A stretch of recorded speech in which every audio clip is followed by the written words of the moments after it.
Hi everyone, welcome back to an explore literature. इस video के अंदर हम डिस्कस करने वाले हैं जीई नेशनलिज्म इन इंडिया की unit number 5 partition, independence and integration of states कि किस तरीके से जो भारत है उसका पार्टीशन हुआ, पाकिस्तान का फॉर्मेशन हुआ और किस तरीके से फिर हमने अपने जो सारे स्टेट्स हैं उनको इंटीग्रेट किया, उनको एकजुट किया। तो यही सारी बातें हम करेंगे इस वीडियो के अंदर। लास्ट तक बने रहिएगा ताकि आप किसी पॉइंट को मिस ना करें। All right, so now without wasting much of your time let's start the video. तो 5th यूनिट का सिलेबस है communalism in India, two nation theory and partition, independence and integration of Indian states. तो यही सारे topics हैं जो हम discuss करने वाले हैं इस वीडियो के अंदर। तो सबसे पहला टॉपिक है जो कम्युनलिज्म इन इंडिया, उसको देख लेते हैं। तो हिंदी में कम्युनलिज्म का मतलब होता है सांप्रदायिकता। इसका मतलब है कि आप बहुत ज़्यादा कॉन्शियस हैं और बहुत प्रोटेक्टिव हैं अपने रिलीजन को लेके। तो यहाँ पे आप बेसिकली रिलीजन से डील करते हैं। मतलब कि अगर इंडियन कॉन्टेक्स्ट में हम बात करें तो in Indian context it refers to a political and social conflict between different religious communities. कि जब आप अपनी कम्युनिटी को लेके, अपने रिलीजन को लेके बहुत ज़्यादा प्रोटेक्टिव हों, या फिर आप देखो कभी भी जब इंसान प्रोटेस्ट करता है या फिर कभी भी इंसान कुछ हिंसा करता है तो ऐसा नहीं वो बहुत ताकतवर है। कोई भी इंसान हिंसा तब करता है, कोई भी इंसान तब लड़ता है जब उसको ऐसा लगता है कि वो खतरे में है। तो यही हमारा जो पूरा गेम है वो चलता है पॉलिटिक्स के अंदर। जो पॉलिटिशियंस हैं वो हमें ये फील कराते हैं कि भाई तुम्हारी रिलीजन खतरे में है, जबकि खतरा किसी को नहीं है। India is a very diverse country और हमारा बहुत अच्छा सा एक भाईचारा है, ब्रदरहुड है, फ्रेटर्निटी है। तो ये सारी चीज़ें हमें ध्यान में रखनी चाहिए, अदरवाइज इट्स ऑल पॉलिटिक्स।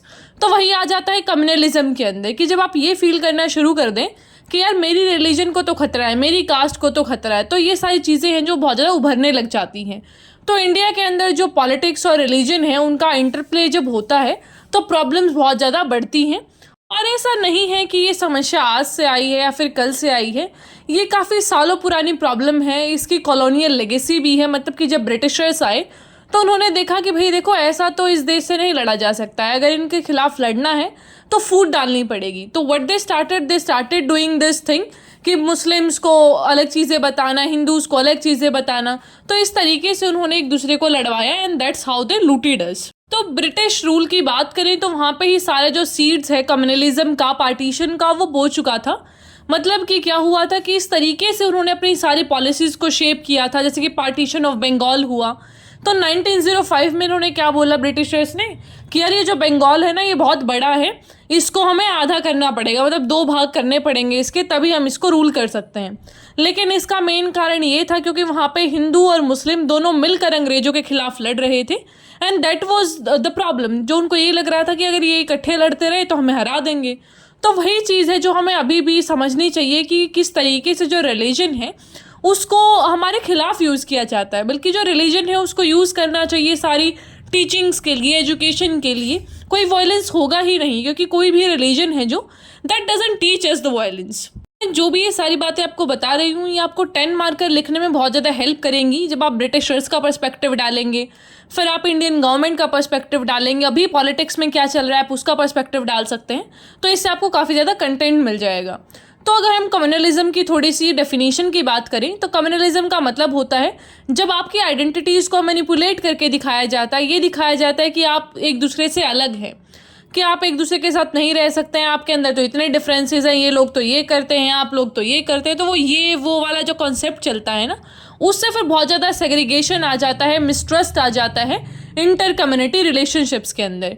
फिर आप एक दूसरे पर जो है वो ऐसा बिलीव नहीं करते हैं। आप सोचते हैं कि यार ये लोग तो ऐसे ही होते हैं, हिंदूज़ तो ऐसे ही होते हैं, सिख तो ऐसे ही होते हैं, मुस्लिम्स तो ये करते हैं। तो इस तरीके के जो आइडियाज़ हैं, जो नरेटिव्स हैं, वो मीडिया भी फैलाती है। तो ये सारी चीज़ें हैं जो वो काफ़ी प्रॉब्लमेटिक हो जाती हैं with the involvement of media, politics and everything. फिर आते हैं हिस्टोरिकल कॉन्टेक्स्ट में, that is two nation theory की पाकिस्तान कैसे बना था। तो ये हम आपको पहले ही बता चुके हैं कि ब्रिटिशर्स ने कोई कसर नहीं छोड़ी हिंदू मुस्लिम्स को लड़ाने की। तो what they were doing is कि एक तो था all India Muslim league party, फिर एक अपनी कांग्रेस बन गई थी। तो ब्रिटिशर्स ने हमेशा ये शो करने की कोशिश करी कि जो ये कांग्रेस है ना वो हिंदूज़ की पार्टी है, वो तुम्हारे राइट्स को, तुम्हारे जो भी प्रॉब्लम्स हैं उनको आगे नहीं रख रही है। और एट टाइम्स ये उनको भी फील होने लगा, जब आप एक किसी को बोलते रहते हैं ना बार बार कुछ चीज़, तो उसको भी फील होता रहता है वो चीज़ कि भाई हाँ कुछ तो प्रॉब्लम चल रही है। ऑल्दो देयर वो सम प्रॉब्लम, इतना भी नहीं था, उसको हम हटा सकते थे, बातचीत करके वो प्रॉब्लम हट सकती थी, लेकिन स्टिल उसको बहुत इशू बनाया गया। फिर से सैयद अहमद खान आए, उन्होंने भी ये चीज़ें बोली कि जो मुस्लिम्स हैं उनको इनके कांग्रेस के साथ नहीं मिलना चाहिए, उनको ब्रिटिशर्स का साथ देना चाहिए। तो इस तरीके के कुछ नैरेटिव्स बने उस टाइम पे जो कि बहुत ही खिलाफ हुए हमारे इंडिया के। और फिर बाद में ये रियलाइज़ हुआ कि ये दोनों कम्युनिटीज़ तो साथ नहीं रह सकती हैं। तो 1940 में लाहौर रेजोल्यूशन हुआ, जिसको पाकिस्तान रेजोल्यूशन भी बोला जाता है, उसको पास किया गया और बोला गया कि भाई एक जो सेपरेट स्टेट है, स्टेट का मतलब है यहाँ पे नेशन, कि एक सेपरेट नेशन बनेगा मुस्लिम्स के लिए, एक तो नॉर्थ वेस्ट साइड में, मतलब जो अभी प्रेजेंट पाकिस्तान है, and then is the eastern zone जो कि बांग्लादेश है, हमारा बंगाल की साइड, कि ये दो राज्य बनेंगे जो कि पाकिस्तान कहलाएंगे, क्योंकि यहाँ पे जो मेजॉरिटी पॉपुलेशन था वो था मुस्लिम्स। तो इन्होंने इस तरीके से कुछ डिमार्केशन कर दिया कि भाई यहाँ पे तुम हिंदूज रहना और ये लोग रहेंगे पाकिस्तान में। लेकिन स्टिल आप ये चीज़ देख सकते हैं कि वो टू नेशन थ्योरी का कुछ ज़्यादा तुक नहीं बनता है, because we have large chunk of Muslim population in India. तो वो जो सारी डिमार्केशन उन्होंने करी थी कि पाकिस्तान में सारे मुस्लिम्स जाएंगे, तो वो चीज़ें थोड़ी फ्लॉड हमें दिखती हैं। तो ऐसा कुछ हुआ था उस टाइम पे, and the most advocating person जिन्होंने बहुत ज़्यादा सपोर्ट करा पाकिस्तान के फॉर्मेशन में, वो थे मोहम्मद अली जिन्ना और सैयद अहमद खान। तो सैयद अहमद खान का तो ये मानना था कि भाई अगर हम इनके साथ रहें ना तो हमारी ग्रोथ कभी नहीं हो सकती है। जो मुस्लिम्स हैं उनको अपनी आइडेंटिटी को प्रिजर्व करना पड़ेगा, प्रोटेक्ट करना पड़ेगा, then only we can be progressing. जो मोहम्मद अली जिन्ना थे उनका ये मानना था कि एक अलग देश बनाएंगे, अपनी पॉलिटिकल, कल्चरल, रिलीजियस राइट्स को हम प्रोटेक्ट करेंगे, वरना अगर हिंदूज के साथ रहे तो ये लोग हमें डोमिनेट कर देंगे और फिर हमारा जो धर्म है वो खतरे में आ जाएगा। और सबसे इंटरेस्टिंग बात मैं आपको बताती हूँ, जिन्ना वॉज अ एथिस्ट, वो किसी भी रिलीजन में नहीं मानते थे, लेकिन उन्होंने इस नरेटिव को बहुत प्रमोट करा जब पाकिस्तान का फॉर्मेशन हो रहा था। तो it's all about politics at the end of the day. फिर हमारा लास्ट टॉपिक आता है इंटीग्रेशन ऑफ द स्टेट्स। तो हुआ क्या था कि आज़ादी तो हमें मिल गई, मतलब कि पाकिस्तान को आज़ादी मिल गई, हमारा तो था ही इंडिया। तो क्या प्रॉब्लम चल रही थी, कुछ स्टेट्स ऐसे थे जो नहीं मान रहे थे इंडिया में मिलने के लिए। अब ऐसा नहीं होता है कि जब आपका देश आज़ाद हो जाए, कुछ नई जो टेरिटरीज है वो फॉर्म हो, बाउंड्री बने, तो इतना आसान नहीं होता है कि भैया उठा के किसी को वहाँ रख दिया और यहाँ से वहाँ पूरा ट्रांसफ़र और माइग्रेशन हो गया। ऐसे नहीं होता है। बहुत सारे लोग थे जो जाना चाहते थे पाकिस्तान में, कुछ इंडिया में आना चाहते थे, कुछ को बेचारों को पता ही नहीं था कि हम कहाँ पे हैं। तो ये इतना प्रॉब्लमेटिक सीन था कि आप इमेजिन भी नहीं कर सकते हैं। तो हुआ क्या, उस टाइम पे हमारे बिस्मार्क ऑफ इंडिया जो कि हैं सरदार पटेल, वो आते हैं और 3 स्टेट्स बेसिकली जो थे वो बड़ी प्रॉब्लम क्रिएट कर रहे थे, जूनागढ़, हैदराबाद और कश्मीर। अब कश्मीर का तो क्या सीन था, कश्मीर वाले कह रहे थे कि हमें इंडिपेंडेंट रहना है, हमें नहीं मिलना है किसी के साथ। लेकिन जब पाकिस्तान ने उन पर अटैक कर दिया तो उनको लगा कि यार देखो इंडिपेंडेंट तो हम नहीं रह सकते, इसलिए उन्होंने रिक्वेस्ट करा कि हम इंडिया में ही ज्वाइन करना चाहते हैं, लेकिन आप हमारी इंडिपेंडेंस को मत हार्म कीजिएगा, हमें थोड़ा सा आर्टिकल 70 वाली चीज़ें कि हमें थोड़ा सा इंडिपेंडेंट फील करने दीजिएगा, हमारा जो कॉन्स्टिट्यूशन होगा, हमारा जो झंडा होगा, ये सारी चीज़ें अलग होंगी। तो आर्टिकल 370 जो अभी तक चल रहा था 2019 तक, वो सारी चीज़ें चली। सरदार पटेल ने एक बहुत ही मेजर रोल प्ले किया पूरे इंडिया को यूनिफाई करने में।